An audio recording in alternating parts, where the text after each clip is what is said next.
السلام عليكم أعزائي، شلونكم؟ إن شاء الله بخير. فلوج اليوم عن مدينة مانيسا اللي تصير شمال شرق إزمير أو غرب تركيا. أتمنى لكم مشاهدة ممتعة.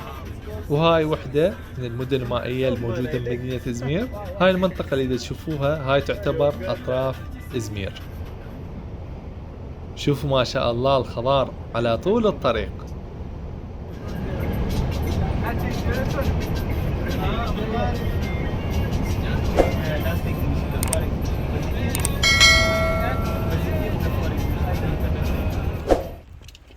وهسه نزلنا بهذا المكان اكو مطعم حتى نتريق او نفطر. الفطور الزين والشاي الزين.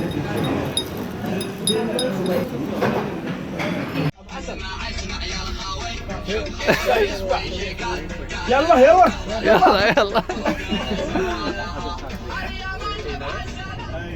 شوفوا ما شاء الله المزارع على طول الطريق، وين ما نروح القاع خضرة.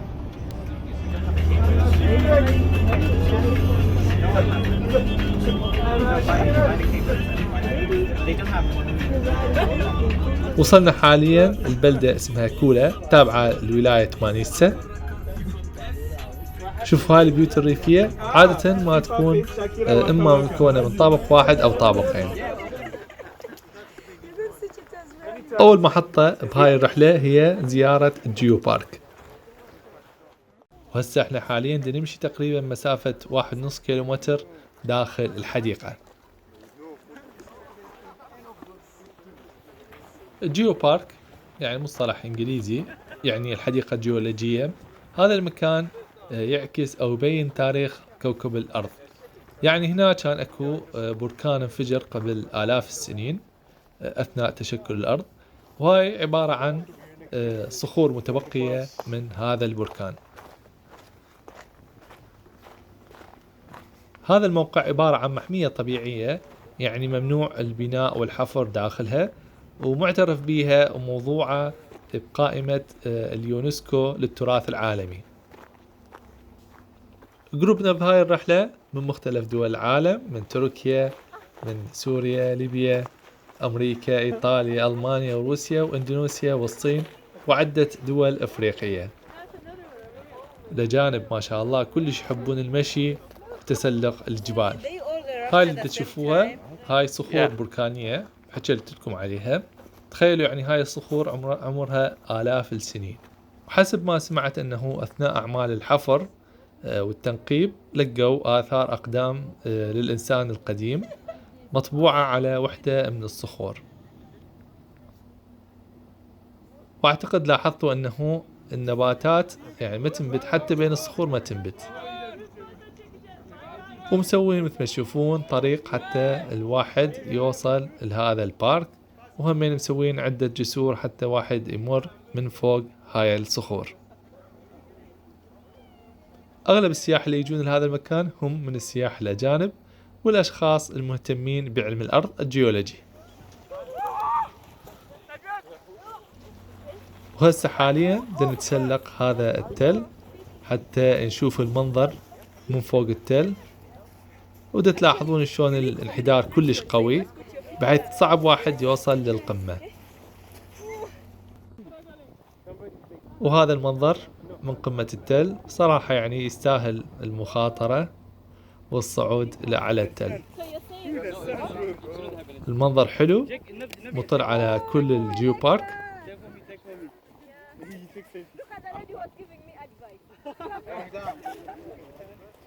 وهسه راح ننزل من التل. طبعا صعود التل مو مثل النزول كلش صعب، وممكن واحد انه يزلق ويوقع من التل.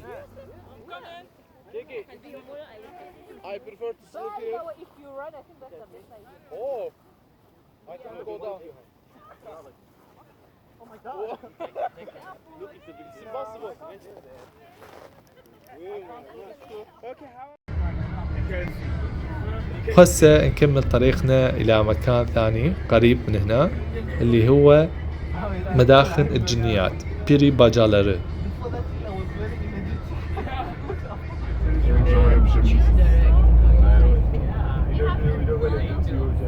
Yeah, thank you. بالتركي مثل ما قلت انه يسموها مداخل الجنيات، لانه كان قبل انه يعتقدون انه الجن كان يسكن بهذه الجبال، ولهذا سموها مداخل الجنيات. Where's the flag? It's fine. Where is the flag, bro?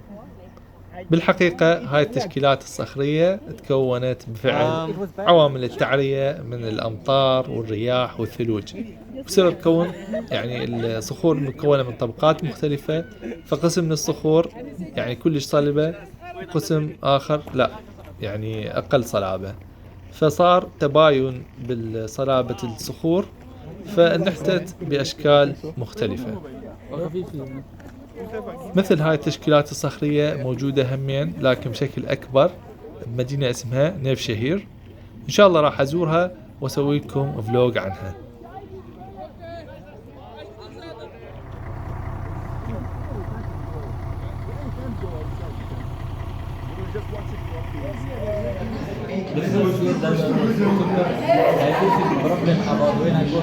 طلبت منيو الكباب اللي هو أدنى كباب، يكون شوية حار مع شوربة الإيزوغيلين أيضا كلش طيبة، وتجي مع سلطة، وهنا هاي أزمة تكون شوية حارة، وجاجيك، ومع اللبن.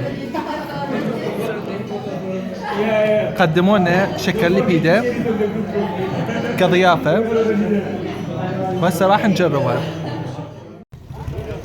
وهسه نتجول بالسوق القديم ببلدة كولا. مثل ما تشوفون هواية مهن موجودة هنا، تسمعون الحدادين، النجارين، موجودة مختلف المحلات.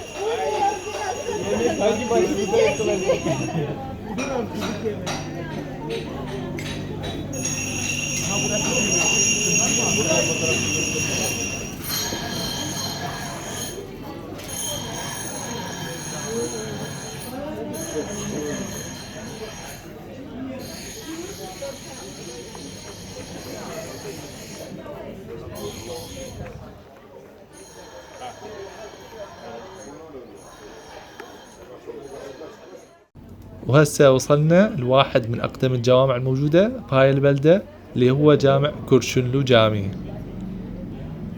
هذا الجامع انبنى سنة 1496، يعني عمره يعني حوالي 500 سنة.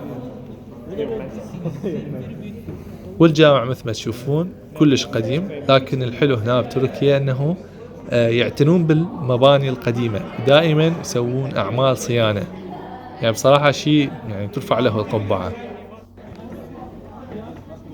وهذا مكان الوضوء، شوفوا شلون يعني مرتب.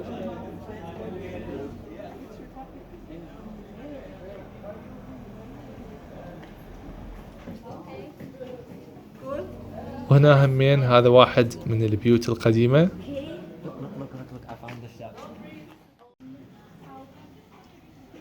وهسه حاليا نفتر ونتجول بالحارات والشوارع القديمة بالبلدة. هاي البيوت تشوفوها كلها بيوت قديمة، أغلبيتها مصنوعة من الحجر، وعمرها يعني أكثر من 100 سنة. وشوفوا ما شاء الله لحد الآن البيوت واقفة على حيلها، قسم من الشوارع حتى سيارة ما تفوت بيها. حتى السيارة هنا سيارة قديمة، هاي سيارة أعتقد أغلبكم شافها، سيارة رينو، يمكن عمرها أكثر من 40 سنة.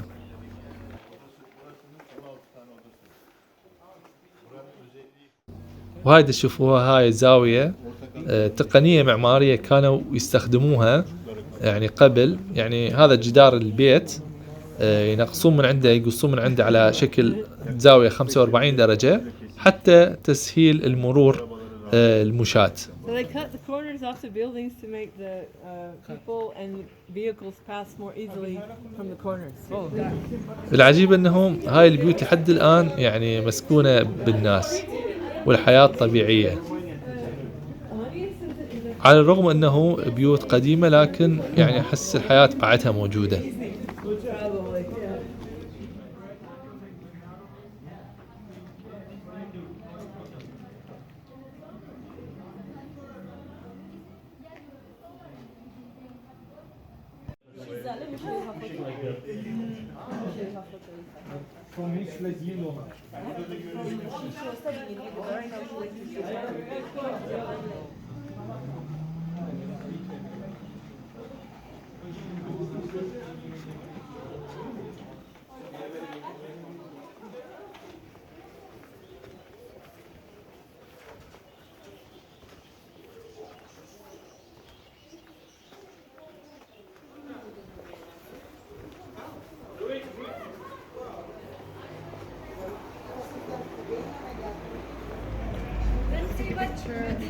وهذا واحد من البيوت القديمة اللي تبرع بيها أصحابها أو أعتقد الورثة للدولة حتى يترمم البيت ويسووه متحف. اسم هذا البيت بيلار إيفي. وهذا فناء البيت. شوفوا الغرف على اليمين والحديقة على اليسار وبالوسط ممشى أو جراج. شوفوا هاي الجلسات كلش حلوة تشبه الجلسات العربية. وهذا الفاير بليس يستخدموه للتدفئة.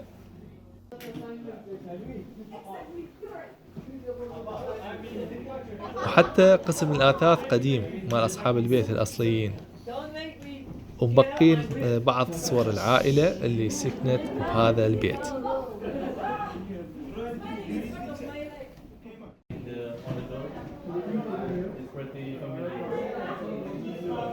وهاي الجلسة مثل يعني خليها ببالكون يطلع على فناء البيت كله.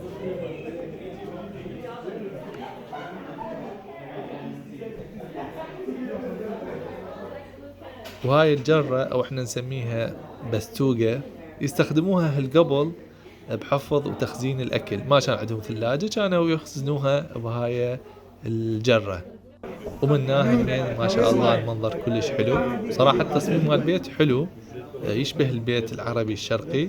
لكن انه عيبه انه احس ما بي خصوصية كلش. الخصوصية قليلة على الرغم انه الجدران عالية لكن يعني الخصوصية كلش قليلة. والبيت متكون من 3 طوابق وحتى بيه سرداب او بدروم ببعض اللهجات العربية.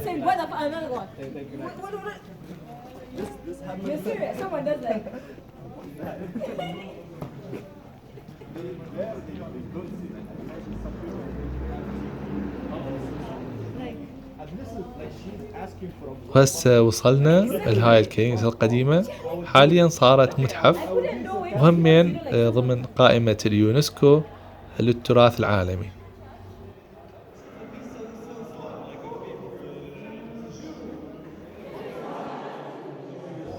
شوفوا هاي آثار الإنسان القديم.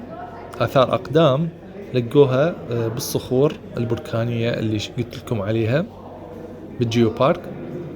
وهاي همين بعض الأدوات اللي كان يستخدمها الإنسان القديم. أغلبها كلها مصنوعة من الحجر.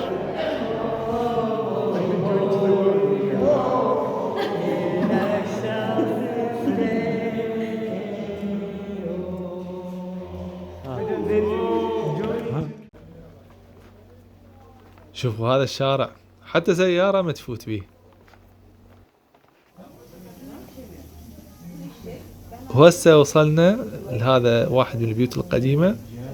صاحبة البيت مسوية يعني كإحدى الغرف كمحل تبيع ببعض المنتجات المحلية مثل زيت الزيتون والبهارات وغيرها وبعض الأكسسوارات والمشغولات اليدوية والملابس وشغلات يحركوها هم نفسهم ويبيعوها للسياح القادمين للبلدة.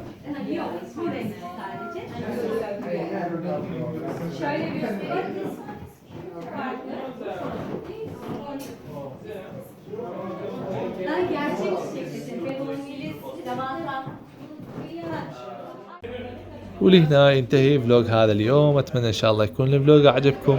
لا تنسون تدعموني باللايك وبالشير والسبسكرايب. انتظروني بفلوق جديد. قبلوا تحياتي.